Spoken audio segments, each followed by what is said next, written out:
Hello movie lovers, এর আগের ভিডিওতে আমরা স্কুইড গেম সিরিজের পার্ট 1-এ এপিসোড 1, 2, 3 দেখেছি, যার লিঙ্ক কমেন্টসে এবং ডিসক্রিপশনে দেওয়া আছে। আর আজ পার্ট 2-তে আমরা এপিসোড 4, 5, 6 দেখব। তো চলুন শুরু করা যাক। এপিসোড 4-এর শুরুতে দেখা যায় গেম 2 শেষ হওয়ার পর এখন আর মাত্র 108 জন বেঁচে আছে। এরপর দেখা যায় ওখানে বেঁচে ফিরে আসা সমস্ত প্লেয়ারদের খাবার দেওয়া হচ্ছিল, কিন্তু খাবারের মধ্যে শুধুমাত্র একটা ডিম আর একটা কোল্ড ড্রিঙ্কস ছিল, যেটা একজন সাধারণ মানুষের জন্য খুব অল্প পরিমাণের ছিল। সেজন্য জ্যাং তার দলের বাকিদের নিয়ে 2বার খাবার লাইনে দাঁড়ায় এবং 2বারই খাবার নেয়, কিন্তু সেখানে থাকা প্রত্যেকের জন্য হিসাব করা খাবার হওয়ায় শেষ 5 জন কোনো খাবারই পায় না। আর এরা যখন জানতে পারে জ্যাং ও তার টিমের জন্য এরা 5 জন খাবার পায়নি, তখন এদের মধ্যে একজন জ্যাংয়ের সাথে তর্ক লাগে, কিন্তু জ্যাং তার উপর রেগে গিয়ে সবার চোখের সামনেই ছেলেটাকে মারতে মারতে ওখানেই মেরে ফেলে। যেটা দেখে ওই ঘরের মধ্যে থাকা সবাই বুঝতে পারে যদি কোনো প্লেয়ার আরেকজন প্লেয়ারকে মারতে পারে তাহলে আয়োজকরা তাদের কোনোভাবেই আটকাবে না, উল্টো ওই মৃত প্লেয়ারের টাকাটা ওই জারের মধ্যে দিয়ে দেওয়া হবে। সেজন্য সবাই ওখানে খুবই চিন্তিত এবং ভীত ছিল।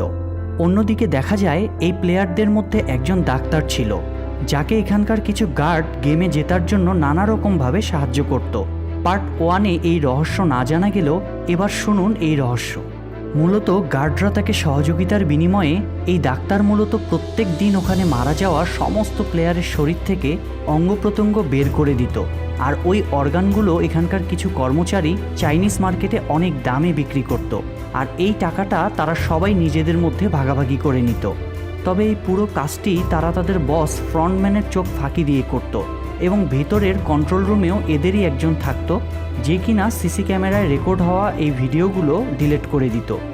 এরপর সেদিন রাতে ডাক্তারের কাজ শেষ হওয়ার পর একজন কর্মচারী ডাক্তারকে একটি ডিম খেতে দেয়, যার মধ্যে পরের দিনের গেম সম্পর্কে সব কিছু লেখা ছিল। তারপর মুখোশ পরা ওই গার্ড ডাক্তারকে বলে, আজ রাতে ওখানে কোনো একটা শক্তিশালী দলে ঢুকে যাওয়ার চেষ্টা করো, কারণ আজ সবাই ক্ষুধার জ্বালায় নিজেদের মধ্যেই ঝামেলা করতে শুরু করবে, আর এটা এই খেলারই একটা অংশ, যাতে করে ওরা সবাই একে অপরকে খুব তাড়াতাড়ি মেরে ফেলে। এবার ওই হলরুমে ঢোকার পর ওই ডাক্তার জ্যাং ও তার বন্ধুদের টিমে ঢোকার জন্য অনুরোধ করে। জ্যাং ডাক্তারকে তার দলে নিয়ে নেয় এবং ডাক্তার তার বিনিময়ে জ্যাংকে জানিয়ে দেয় পরের দিন তাদেরকে কোন খেলা খেলতে হবে। যাই হোক, রাতে হলরুমে সবাই ঘুমানোর পর সেখানকার লাইট বন্ধ করে দেওয়া হয়। লাইট বন্ধ হওয়ার পর শক্তিশালী প্লেয়াররা খুঁজে খুঁজে দুর্বল প্লেয়ারদেরকে মারার চেষ্টা করছে, আর তখনই দেখা যায় রুমের মধ্যে হালকা আলোর ব্যবস্থা করা হয়, যা মূলত ফ্রন্টম্যান তার রুম থেকে অর্ডার করে দিয়েছিল, যার ফলে সেখানে বহু দুর্বল প্লেয়ার শক্তিশালী প্লেয়ারদের হাতে মারা যেতে থাকে। এদিকে জ্যাং অন্যদের মারার পাশাপাশি সিবিয়ককে মারতে চায়, কারণ সিবিয়ক আগে থেকেই তার শত্রু ছিল। তবে সিবিয়ককে সিয়ং ও তার দল কোনোভাবে বাঁচিয়ে নেয়, এবং সিবিয়ককে তার টিম মেম্বার হিসেবে সিয়ং জ্যাংয়ের কাছে দাবি করে। এরপর সিয়ং ও তার দলের সবাই একত্রিত হয়ে নিজেদেরকে বাঁচিয়ে রাখে। আর এর মধ্যে বৃদ্ধ লোকটি খাটের উপরে উঠে সবাইকে চিৎকার করে থামতে বলে, তখন সবাই থেমে যায়।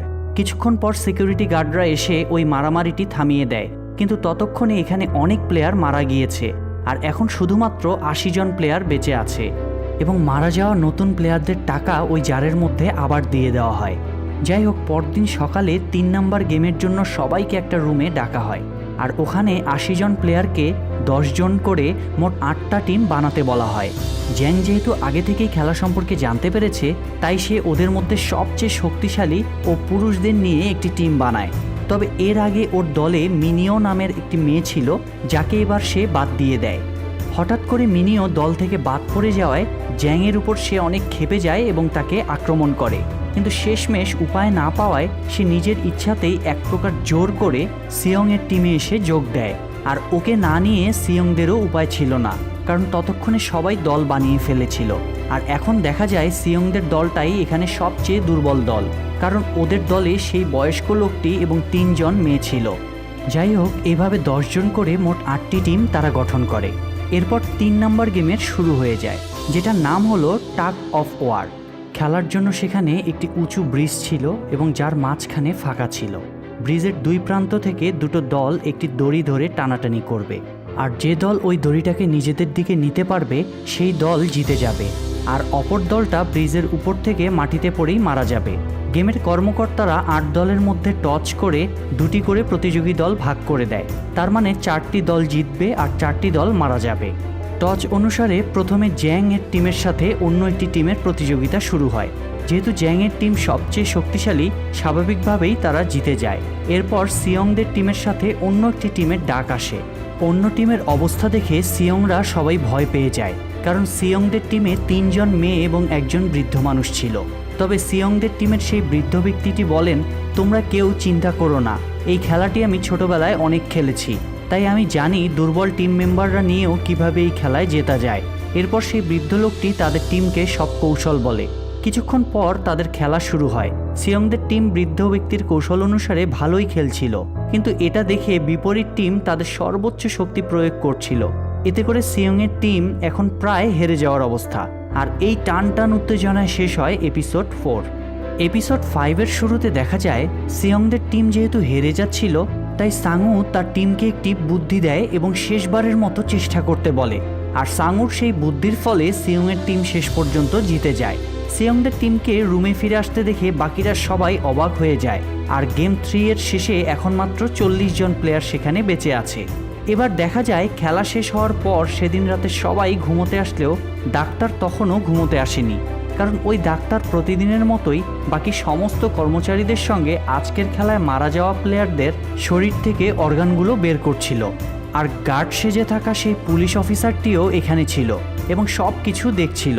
এখানে বাকি সমস্ত গার্ডরা একটা মৃতদেহ নিয়ে খুবই হাসাহাসি করছিল, কারণ কিছুদিন আগে তারা এমন একটি মৃতদেহ পেয়েছিল যার মাত্র একটি কিডনি ছিল। এটা শুনে এই পুলিশ অফিসার বাকি কর্মচারীদের কাছে ওই মৃতদেহটা নিয়ে প্রশ্ন করতে শুরু করে, যেটা শুনে বাকি সমস্ত কর্মচারীরা একটু সন্দেহ হয়। ওরা বলে, তুমি আজ এসব প্রশ্ন কেন করছো? সেদিন তো ওই কাজটা করার সময় তুমিও আমাদের সাথেই ছিলে। যাই হোক, কিছুক্ষণ পর ডাক্তারদের কাজ শেষ হলে সেখানকার 2 জন গার্ড ওই অর্গানগুলোকে বিক্রি করার জন্য বাহিরে নিয়ে যেতে থাকে। আর এই কাজটি করছিল গার্ড নাম্বার 28 ও 29। মূলত গার্ড নাম্বার 29কে জাহাজে মেরেই এই পুলিশ অফিসার তার পোশাক পরে এখানে এসেছিল। তার মানে এখন 29 নাম্বার গার্ড হলো পুলিশ অফিসার নিজেই। আর এবার একটা গোপন রাস্তা দিয়ে তারা 2 জন অর্গান বিক্রির জন্য বাইরে আসার পর ওই পুলিশ অফিসার 28 নাম্বার গার্ডের মাথায় বন্দুক ঠেকিয়ে বলে, ভেতরে তোমরা যে মৃতদেহটা নিয়ে হাসাহাসি করছিলে, মানে যার একটি কিডনি ছিল, সে আসলে আমার ভাই। এটা শুনে 28 নাম্বার গার্ডটি ভয় পেয়ে বলে, কিন্তু এটা তো হতেই পারে না, আমরা যার কথা বলছিলাম সে তো একটা মেয়ের মৃতদেহ ছিল।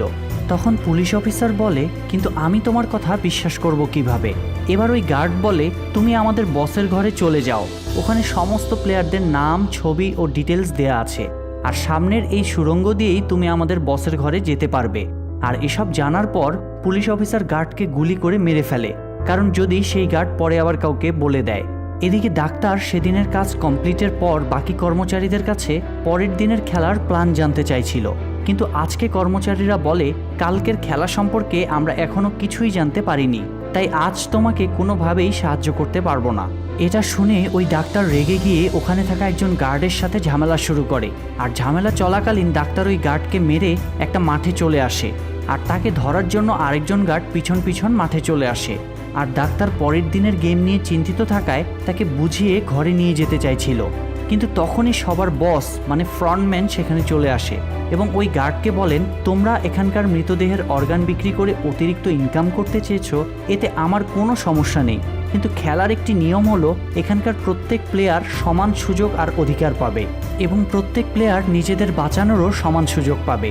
কিন্তু তোমরা এই নিয়মটা ভেঙে ফেলেছ, কারণ তোমরা তোমাদের সুবিধার জন্য ডাক্তারকে খেলার আগেই সব নিয়ম বলে দিয়েছ। এসব বলার পর ফ্রন্টম্যান নিজেই ওই গার্ডকে গুলি করে মেরে ফেলে। এরপর বাকি গার্ডরা ডাক্তারকেও গুলি করে মেরে ফেলে।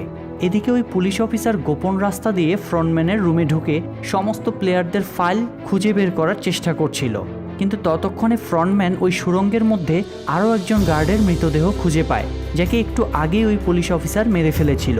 এসব দেখে ফ্রন্টম্যান খুব ভালোভাবেই বুঝতে পারেন কেউ একজন লুকিয়ে লুকিয়ে এখানে চলে এসেছিল, আর যে কিনা এখানে সবার উপর নজর রাখছে। সেজন্য সমস্ত গার্ডরা ওই পুলিশ অফিসারকে খুঁজে বের করার চেষ্টা করছিল।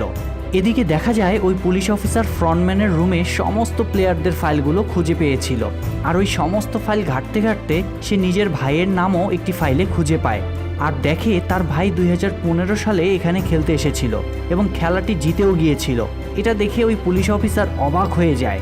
আর এই রহস্যের মধ্য দিয়ে এপিসোড 5 এখানেই শেষ হয়ে যায়।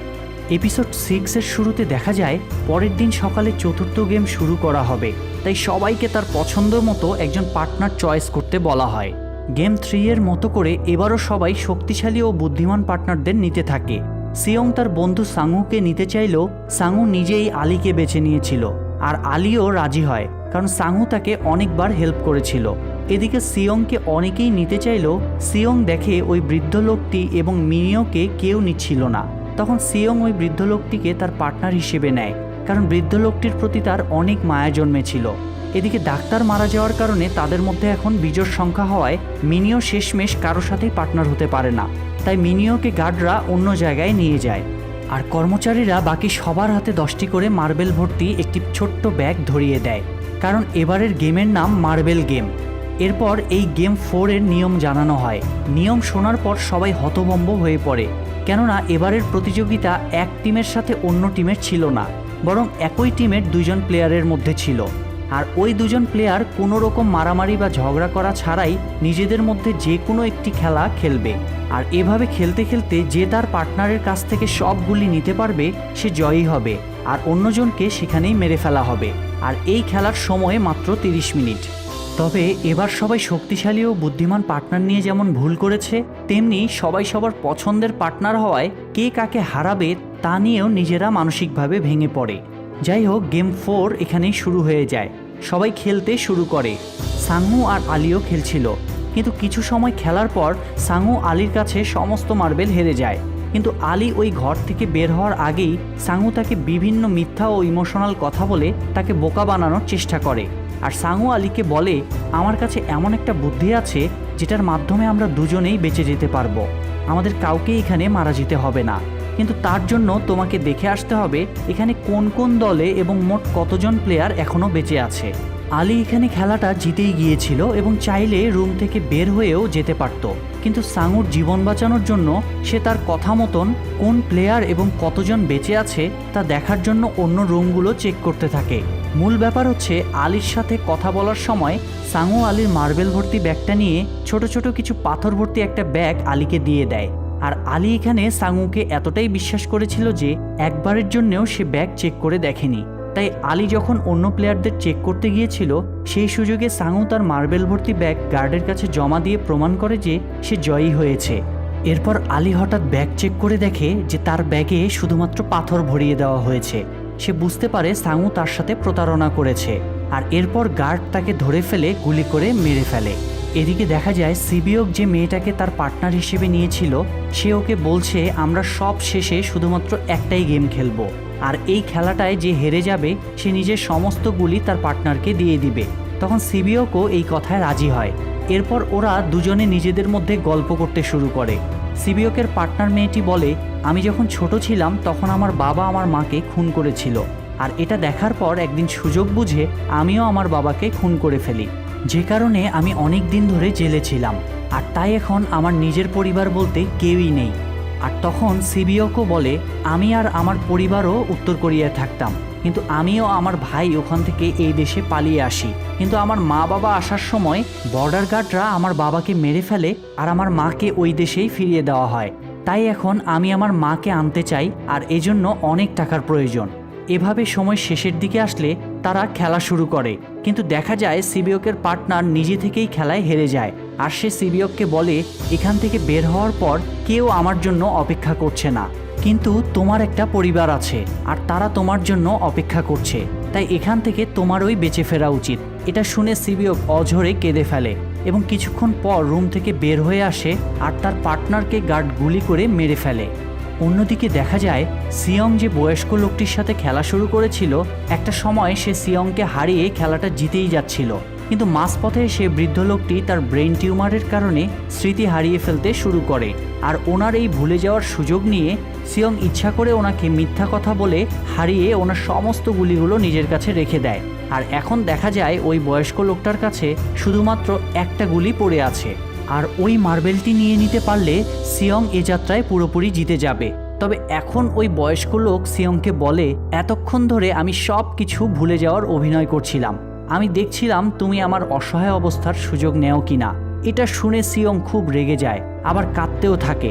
কিন্তু সিয়ংকে অবাক করে দিয়ে বৃদ্ধ লোকটি শেষমেশ গুলিটি তার হাতে দিয়ে বলে, এই খেলায় আসার পর থেকে তুমি সব সময় আমার পাশে একজন ভালো বন্ধু হিসেবে ছিলে আর আমাকে প্রতি মুহূর্তে সাহায্য করার চেষ্টা করেছো। তাই আমি চাই আমার থেকে বরং তুমি এই খেলায় জিতে যাও, কারণ তোমার জন্য তোমার মা ও মেয়ে অপেক্ষা করছে, কিন্তু আমার তো কেউই নেই। আর এসব বলার পর সে সিয়ংকে শেষবারের মতো জড়িয়ে ধরে কাঁদতে থাকে। সিয়ংও প্রচুর কাঁদতে থাকে, তবে তার আর কিছুই করার ছিল না। এরপর সিয়ং সমস্ত গুলিগুলো নিয়ে রুম থেকে বেরিয়ে আসে এবং ওই লোকটির মাথায় গার্ডের গুলি করার শব্দ শোনা যায়। আর এই হৃদয় বিদারক দৃশ্যের মধ্য দিয়েই শেষ হয় এপিসোড 6। তবে সম্ভবত এটাই ছিল স্কুইড গেম সিরিজের সবচেয়ে ইমোশনাল এপিসোড। আর এখানে আলির মৃত্যু আমাদের সবাইকে নাড়া দেয়, কিন্তু মাথায় রাখতে হবে সাঙুরও নিজের জীবন বাঁচানোর জন্য আর কোনো কিছু করার উপায় ছিল না। অন্যদিকে সিয়ংয়ের জন্য ওই বৃদ্ধ লোকটির ত্যাগ আমাদের সবার মন ছুঁয়ে গিয়েছে। প্রিয় দর্শক, এই পার্টটি কেমন লেগেছে এবং পরবর্তী পার্টটি দেখতে চান কিনা তা অবশ্যই কমেন্ট করে জানাবেন।